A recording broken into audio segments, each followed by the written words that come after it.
Hello everyone, so welcome to another video lecture presentation for your facilitating learner-centered teaching. So we are already in Unit 2 of Lesson 1 and today's lecture concerns metacognition. And if you want to be reminded briefly and simply about what metacognition is, it is in simplest terms, thinking about thinking. So it's how you self-regulate, it's how you come to manage what you're thinking and how you're thinking about it, all right? So there are actually different approaches of learning when it comes to metacognition, which we're going to look into as we move forward. There are 3 in here, and we start off with deep approach of learning. So what do you do as a teacher when you make use of deep approach of learning? So you tend to focus on significant issues in particular topic. And what you do after that is to relate this one, all right, this significant issue to a previous knowledge or to a new knowledge. You try to relate the ideas with another subject. You examine logic and arguments carefully and critically. And then you can check evidence and you can do relating it with conclusion. Okay, so let's say for example, right now the economy undeniably, well, not just in the Philippines but across the world, has drastically went low because the crisis that had hit the entire world really affected most of our businessmen, most of our economic procedures. And so in a particular subject, let's say for example in economics or perhaps in your social science classes, you can look into issues such as the GDP or the GNP of the nation, and then you can link, all right, you can link already through critical and careful examination of what could have probably caused, all right, the drastic lowering or even the hitting rock bottom of our economy right now. And then one thing that you could do in your class is to propose, all right, possible resolutions or recommendations that the country may opt to adopt in order for us to have that leap, all right, or that bounce back, okay, to the usual status of the country's economy when it's still good, when there's none yet of this global pandemic. So, well, that is of course for social science classes. And there are many ways, all right? There are actually many ways to do this. One way could be in the sciences. Let's say, for example, in the hard sciences, let's say you are asked or tasked by your teachers to do experiments, all right? And then how is deep approach of learning possible here? Well, there must have been researches in the past where you could get an idea of proposing a new project because of their findings. And your goal in this particular present project is to either approve or disapprove what the previous research had actually discovered. Okay, so this is in itself deep approach of learning, because you'll get to see as you do the project or the experiment, you'll get to see yourselves what evidence would prove some elements in the past, or what new elements disprove the previous claim, all right? And therefore, in here, after you have done it yourself, you already are to relate it and come up with a newer conclusion. So that's deep approach of learning. What about surface approach of learning? All right, from the word surface, you are engaged in the role of rote learning process. All right, when we say rote learning process, you only focus on keywords, and then you cover many facts or various facts by memorization. And we don't discount, all right? We don't discount surface approach of learning. Neither do we exemplify, or neither do we overemphasize and over-encourage deep approach of learning, because whether we like it or not, we need both, all right? And surface approach of learning would be most possible in cases when you have to take the board examinations, which is undeniably and of course expectedly your case years from now. In here, you have to really take a good grasp of concepts or even theories or knowledge or even ideas that you have to put in memory, at least not really in the longest long term, but in a long-term memory until you will make use of it during your board examination, because surface learning is a must. And we would also see that sometimes, or most of the time, the basic element of going into deep approach of learning is to basically have surface approach of learning first. Well, if you know facts as much as you have, then you could also at least have a good reservoir or a good stock of knowledge when you are into deep approach of learning. All right. And the third, of course, is a strategic approach of learning. So here, you are already employing both, all right, the deep and the surface approaches. So how do you do this? You organize your time and working space, all right? Of course, you do that efficiently. And then you choose appropriate readings or tasks that you think will enable you to get the best grade, okay? Yeah, definitely. If you are someone who wants to hit balance or excellence and good records when it comes to your grades, then you have to actually activate both your surface approach and even your deep approach when it comes to learning. All right. Yes, of course, you have to excel both in memorization, in getting or in grasping as much facts as you could, and then you have to be equally good, all right, in making use of ideas when it comes to application already, to experimentations, or even to linking it with or connecting it with previous and even present or new knowledge. So that's a strategic approach to learning. What do you also do? Well, you also try to find out what a teacher wants, and you prepare and try to provide all the information or answers required. Well, a strategic approach of learning would just simply mean that a student, all right, a student who really wants to advance or to excel or to be in the spotlight or to be recognized in the class would do advance or even how do you call this, preparations ahead of time, so that he or she would catch or would hook the attention of the teacher. And in that case, he or she would be able to excel in both the surface approach of learning and the deep approach of learning.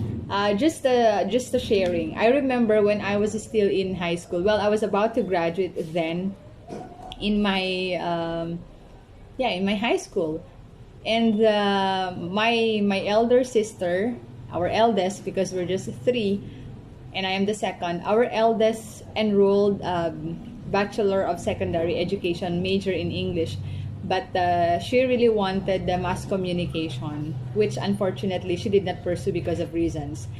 And she opted instead to go for teaching, particularly in English, which I, during my high school years, am still troubled, because the expectation for someone who would graduate a valedictorian would be so high. Like they looked at me to consider science courses, such as medical technology, or perhaps public administration, how do you call this, accountancy, engineering, things like that. But I made up my mind, and I really decided as early as before 4th year to really consider taking up education. I want to be a teacher, and I want to be in particular a teacher in English. Okay, so when I already have been seeing how my teacher, how my sister was doing, like, and when I have gone across or come across some of the materials she was reading or she was studying, I also had that initiative already as early as that time to get a copy of her reading materials, and then I would ask who her teachers are, what their strategies are, who among the teachers are good, who among the teachers are strict, and so on and so forth. So to cut the long story short, I already had a preempt of who my teachers would be in college. Well, because I would also be going to Cagayan State University. And so what I did was to really advance, okay? So that when I was already there, I knew exactly how to already dance with the rhythm of the approaches that the different teachers were actually using in the classroom. So it wasn't easy for me. I mean, it wasn't that really tough for me, okay? But of course, there were surprises which I didn't expect, because I had to do a lot of tasks before, simultaneous with my being a student. I was into the organization of writers with Commute, and then I was also with the student leadership. So it was really demanding me to juggle my time along all these areas. However, if there is one thing that I had to do when it comes to the approach of learning, then that was actually strategic approach of learning. Regardless of time trouble because of my different engagements, regardless of the struggles that came along because I really had to do so many tasks, and I have to really excel in my academics, because that has long been a plan even before I entered college. Then I really had to be strategic by all means. And so that is how we could see both the deep and the surface approaches of learning working. So it takes a decision as early on to really prepare, all right? So that when you're already, when that instance already comes to your lap, that you are challenged by any activity, any question, or any, any information asked of you by your teacher or by the authority in the classroom, then you are readily available with an answer, with a sound and with an in-thing answer, all right? Okay, so, well, we go to how metacognition is defined in other terms, all right? So this is a definition attributed to Flavel, all right? The term metacognition. So he described it as one's knowledge concerning one's cognitive processes and products or anything related to them. So you look at that, it's one's knowledge concerning whose, okay? It's one's cognitive processes. So meta, from the word meta, yourself, all right? So who is concerned here? Here, it's you. And to whom is it concerned for? For you, all right? So furthermore, he referred to it as the active monitoring. Look at that. We emphasize on the word monitoring there, and consequent regulation, all right? And orchestration of these processes concerning the cognitive objects or data in which they bear, usually in the service of some concrete goal or objective. So look at that. If you're someone who is concerned, all right, about how you would score in a test, all right, let's say for a particular term, let's say prelim or midterms or finals, well, you do metacognition beforehand. And how do you do that? Let's say, for example, your preliminary examination is fast approaching. and then your teacher already had given you tips, or I mean areas to review, or what you might probably expect in your examinations. Then if you are someone who really wants to hit the highest mark in the preliminary exam, then you have to do metacognition. You have to trace, let's say for example, here are the key points or the pointers for review. So you have to check each of the knowledge that you have already put in memory under the key points that the teacher has given you, so that you get to monitor and you get to really evaluate yourself and to orchestrate whether what you already have in memory is in sync to what you probably expect in the exam.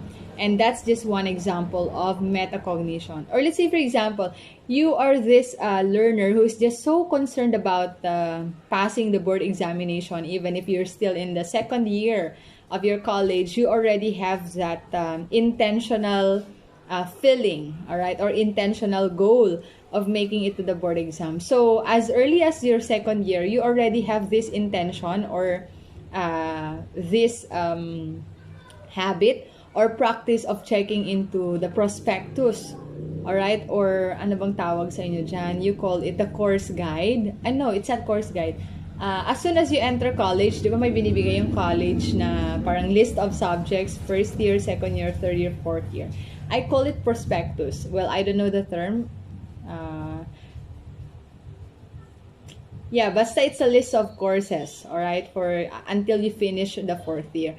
So if you are that learner, then what you do is you already try to check how much you have gained from each course, all right, vis-a-vis the expected subject matters to come out in the board examination soon. So these are just but few of the many examples you do when you are actually involved in metacognition, okay?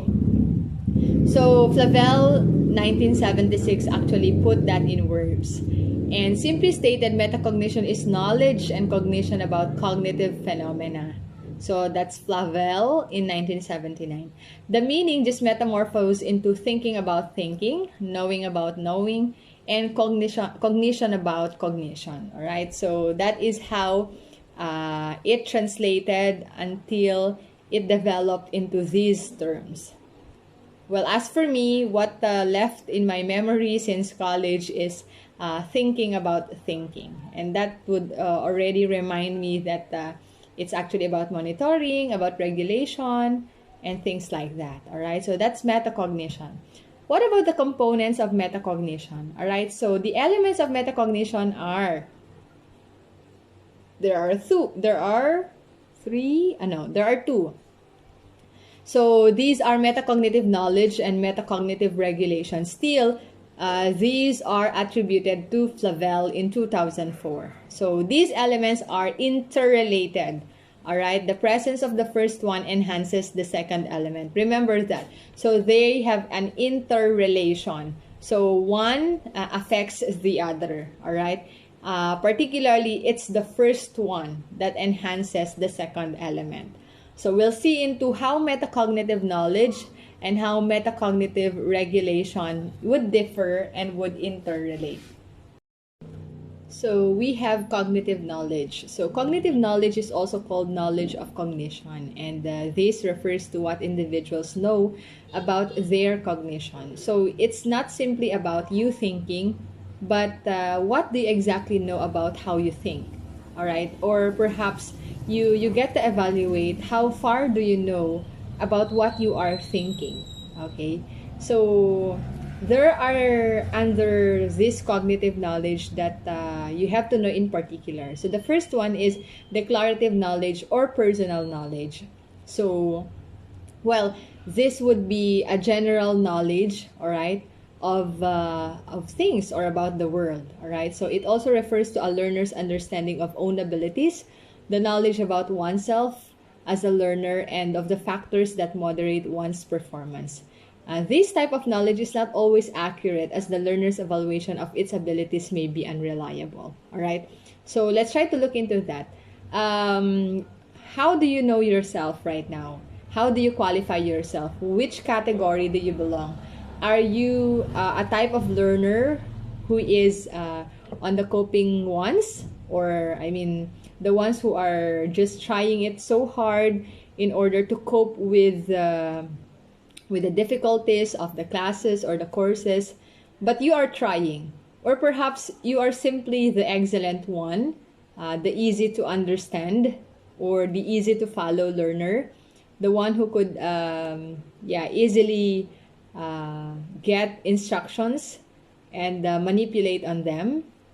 Or perhaps you are this type of learner who is chilling, or just a happy-go-lucky, who is already content with what the teacher would share, and then that's it. Or perhaps you are this learner who really has that desire to make learning a responsibility for himself or herself. That's the reason why he either advances readings or would do further readings after classes.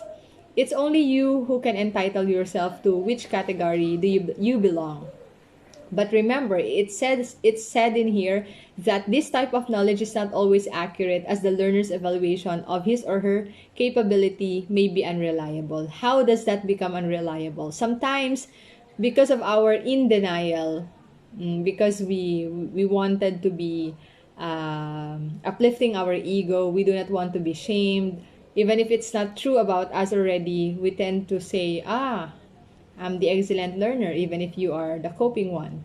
So sometimes we have this bias of, defining our personal selves, which are actually not true, or which are actually out of our reality already. And that's where the unreliability of the information may be rooting from. So declarative knowledge, as I have said a while ago, would be one's knowledge about the world, right? Or about the community, or the society where he or she belongs. For instance, Manila is the capital of the Philippines, all right? That is a declarative knowledge. Or perhaps, you know that oasis is singular, and the plural of oasis is oasis, all right? Or another type of declarative knowledge would be that a learner has limited information as to the semantic rules. Okay, sometimes we just tell sentences which are so beautifully told, and we seem to have pleased our listeners, but unconsciously there are actually rules that are guiding our sentence constructions, which we are not really aware of, but there are actually those, and we call those declarative knowledge. All right, so we have now procedural knowledge or task knowledge, from the word procedure. So this involves knowledge on how to do things, how skills and or competencies are executed. So there are processes that are followed when it comes to this type of knowledge. The assessment on the learner's task knowledge includes what knowledge is needed, all right? So it doesn't just go right away with the procedure. It basically starts with the content. So what has to be manipulated by the learner? Basically, he or she has to have something in mind already, and that would be the content. The space available, all right? Or, the area, okay, to communicate what is known. So how long would it be? Like the time, okay, in order for the learner to execute, all right, the knowledge. So a learner given a problem-solving task, for instance, knows that the prerequisites or like prerequisite information and prior skills are necessary to be recalled and readily executed at a given time to solve the problem. Definitely. That's the reason why time and content, or the knowledge per se of the subject matter, is important. And such knowledge gives confidence in working with the problem, okay?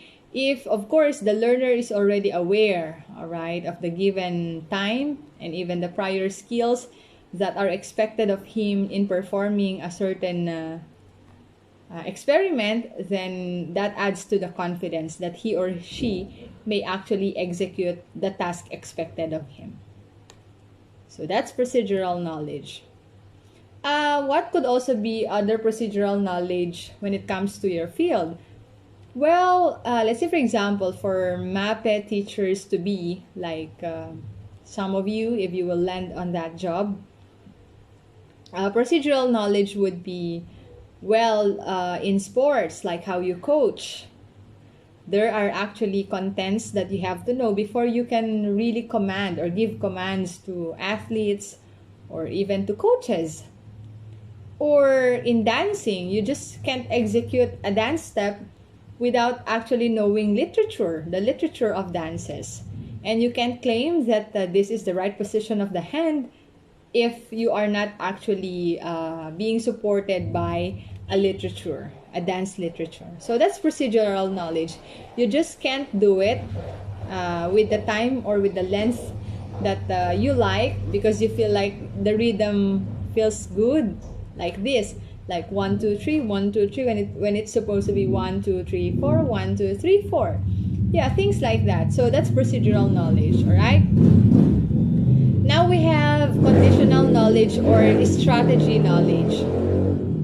So this refers to the ability to know when and why to apply various cognitive acts. Look at that, the when and the why. There has to be appropriacy of the occasion, and then there has to be the question of reason, like why is there a need to execute such. All right, so it involves using strategies to learn information, all right, knowing how to know, as well as adapting them to novel contexts, knowing when a strategy is appropriate. Again, let me emphasize on the appropriacy of the strategy. So this knowledge is evident in a learner's seeking the help of or from a school nurse to make a report on the communicable diseases prevalent in the community, as well as the learner's knowledge that the best way to gather the information is to interview a nurse and to go over the health records of the municipal health office of the town. So let's say, for example, well, in the given example, the learner exactly know that there has to be this need of interviewing, all right, or asking help from a school nurse to come up with a report on communicable diseases. And the only way, all right, why does he or she have to do this? Well, so that he could provide information about the communicable diseases. And the only means she could gather information about this is through interview. All right. And if on the occasion he or she will be asked, why do you suppose to still get on the records of the municipal health office of the town, then he or she has the reason. So the when and the why is, of course, appropriate. That's conditional or strategy knowledge. You just don't go on gathering, you just don't go on interviewing, you just don't go and how do you call this, do video capturing in a community without a reason. And there has to be something, all right? There has to be a stimulus in the classroom or perhaps in your subject matter that has made you act on the conditional knowledge. And that's an example. All right, so metacognitive knowledge is actually the result of an individual's metacognitive experiences. Again, that's according to Flavel, 1979. And explained them as experiences and an individual has through which knowledge is attained or through regulation occurs. So, well, if you have had been into experiences that activated your metacognitive reasoning or your experiences, then metacognitive knowledge is also being enhanced or being added on. That is what Flavel is trying to put in here. Metacognitive knowledge depends, all right, so much on the learner's meta memory, all right. So again, even if you had much of the experiences, if also you don't, how do you call this, other than activate, you don't work on your meta memory, okay, the knowledge of what memory is, how it works, and how to remember things. If you don't have the strategy of how to put, all right, all this knowledge that you gain along experiences in your long-term memory, then your metacognitive knowledge also would, how do you call this, would decrease. So the more you are able to strategize on how you sort knowledge in your memory, then the more you could be able to increase your metacognitive knowledge. All right. So through instruction and individual effort, meta memory develops over time. All right. So it pays to listen and to get as much as you could from your teachers, and of course to do your personal things. And your personal things would take a lot of effort. All right. Such as, again, this might be sounding a cliche for you already, but read, read, and read. All right, you take that from me, okay? So for instance, a learner who has been taught how to organize information and use rehearsal strategies has richer meta memory. All right, look at that. How you strategize, as I have said earlier, how you sort, how you categorize, your techniques. Let's say, for example, ikaw ba yung tipo ng learner who is better at memorizing when you're in a silent mode?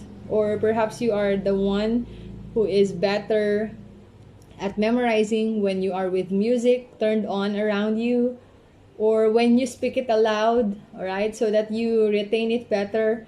You have different strategies, all right, but these rehearsal strategies would actually help you in enhancing or in enriching your meta memory. Okay, so whichever is working for you, because we are different, we have individual differences and styles when it comes to this, then keep working on it. All right, so long as it is effective for you. But you can try just as others would do, and then try to see which one fits for you. Okay, and these type of learners, of course, who have good meta memory could retrieve easily declarative, procedural, and conditional knowledge when they are required of by a task. All right, that's their advantage. That's your advantage if you have a good meta cognitive knowledge, or even you are well with your meta memory. Okay, it's just easy for you guys. So what about metacognitive regulation? So we're done with metacognitive knowledge. This time it's regulation. So this is the second element of metacognition. So while metacognitive knowledge refers to the learner's knowledge or beliefs about the factors that affect cognitive skills, here on the other hand pertains to their ability to keep track, right, or monitor and assess their knowledge or learning. So the regulation now would involve assessment and monitoring of how far have you gotten, how far have you taken, how far have you learned, all right? How much of a memory or how much of a knowledge has been imported in your, how do you call this, in your stock memory, all right? So it includes their ability to know as to what, when, and how to use a particular skill to a given task. So in this manner, they can control their learning. Self-regulation is essential in metacognition, of course, definitely. So in this manner, they can control their learning, all right? The ones who would have a clear monitoring of how much they have learned would definitely be able to control their learning. Let's say, for example, we go back to, how do you call this?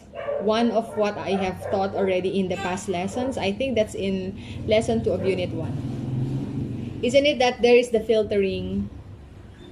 But I think this is in CULP. Yeah, in CULP. Isn't it that there is this filtering wherein as a learner, you know already which one you have learned from which one you still didn't learn. So you get to filter already the information that you focus on in order to not spare so much of a time or spend so much of a time reading it again, because you know it already. So what you focus on is definitely largely on what you still don't know. So this is kind of a control of learning. Once you are well monitored in your metacognitive processes, then you know exactly how to filter which one you need to learn more from which one you already know exactly more about. Okay, so that's metacognitive regulation.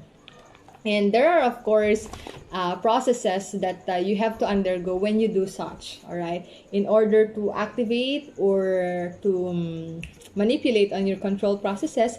There are steps. So the first one is planning. So planning involves the selection of appropriate strategies and the allocation of resources that affect performance. Definitely plan, okay? Together with setting goals, planning is considered a central part of students' ability to control their learning processes and to learn outcomes through deliberate self-regulatory decisions and actions. So, of course, in the phase of planning, you just don't think about what your goals are, but you also set, along with your preparation, the materials, the resources, or the strategies that you need. Okay? And then the second one is now monitoring. So this refers to one's ongoing awareness of comprehension and task performance. Here, you should be very honest. Do not deny where you are at the moment. Your position or your level at the very moment is important to determine your next progresses. All right? You cannot progress on something that you are not really into. Okay? So you have to really admit how much is it, and you have to be very open about how you are exactly doing, so that you could monitor how you would progress along the way. All right? So it's referred to as metacognitive monitoring and controlling learning.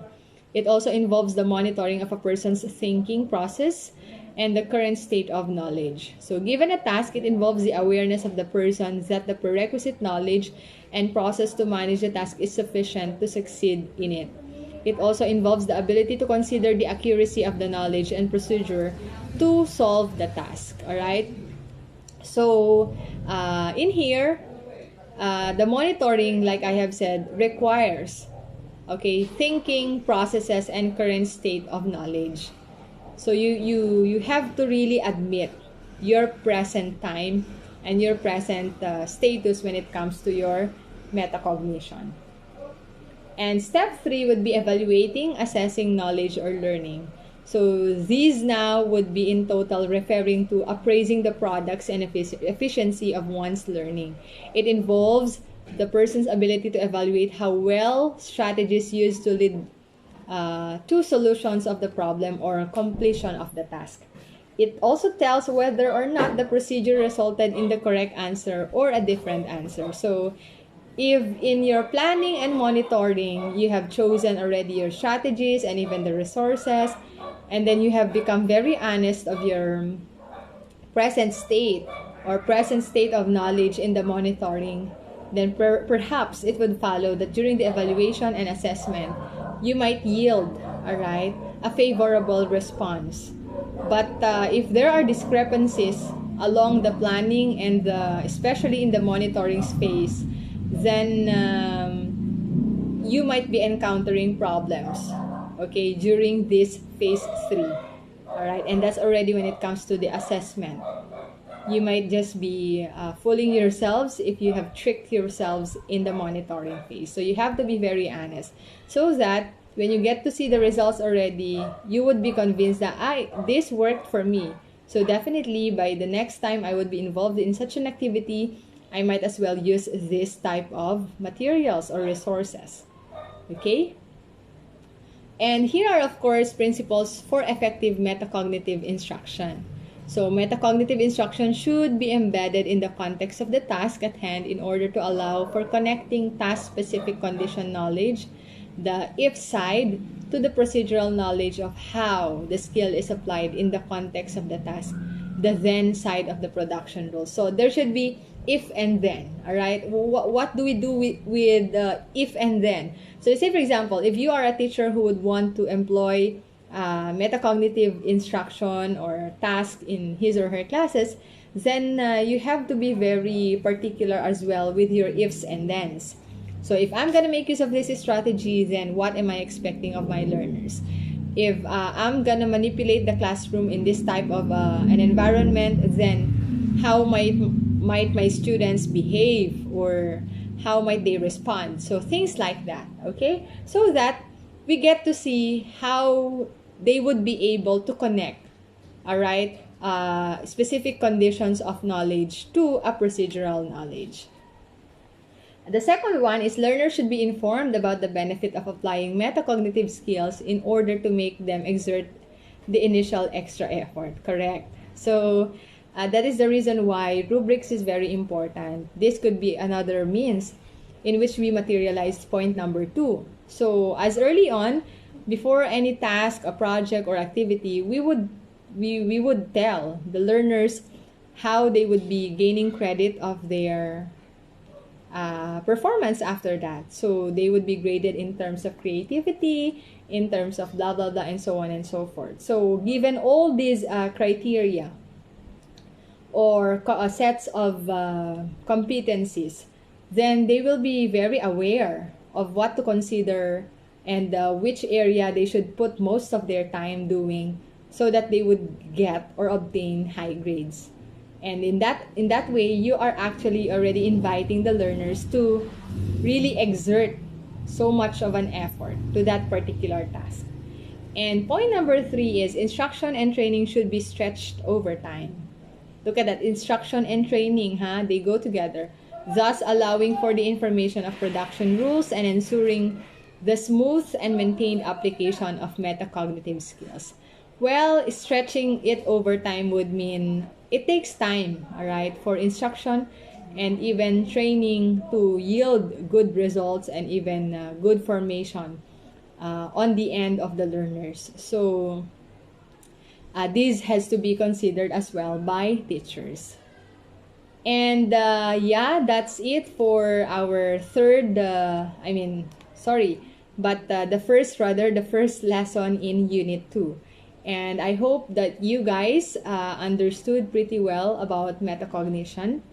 And I hope to hear well from you in terms of your video reflections. All right? You may have a productive learning today.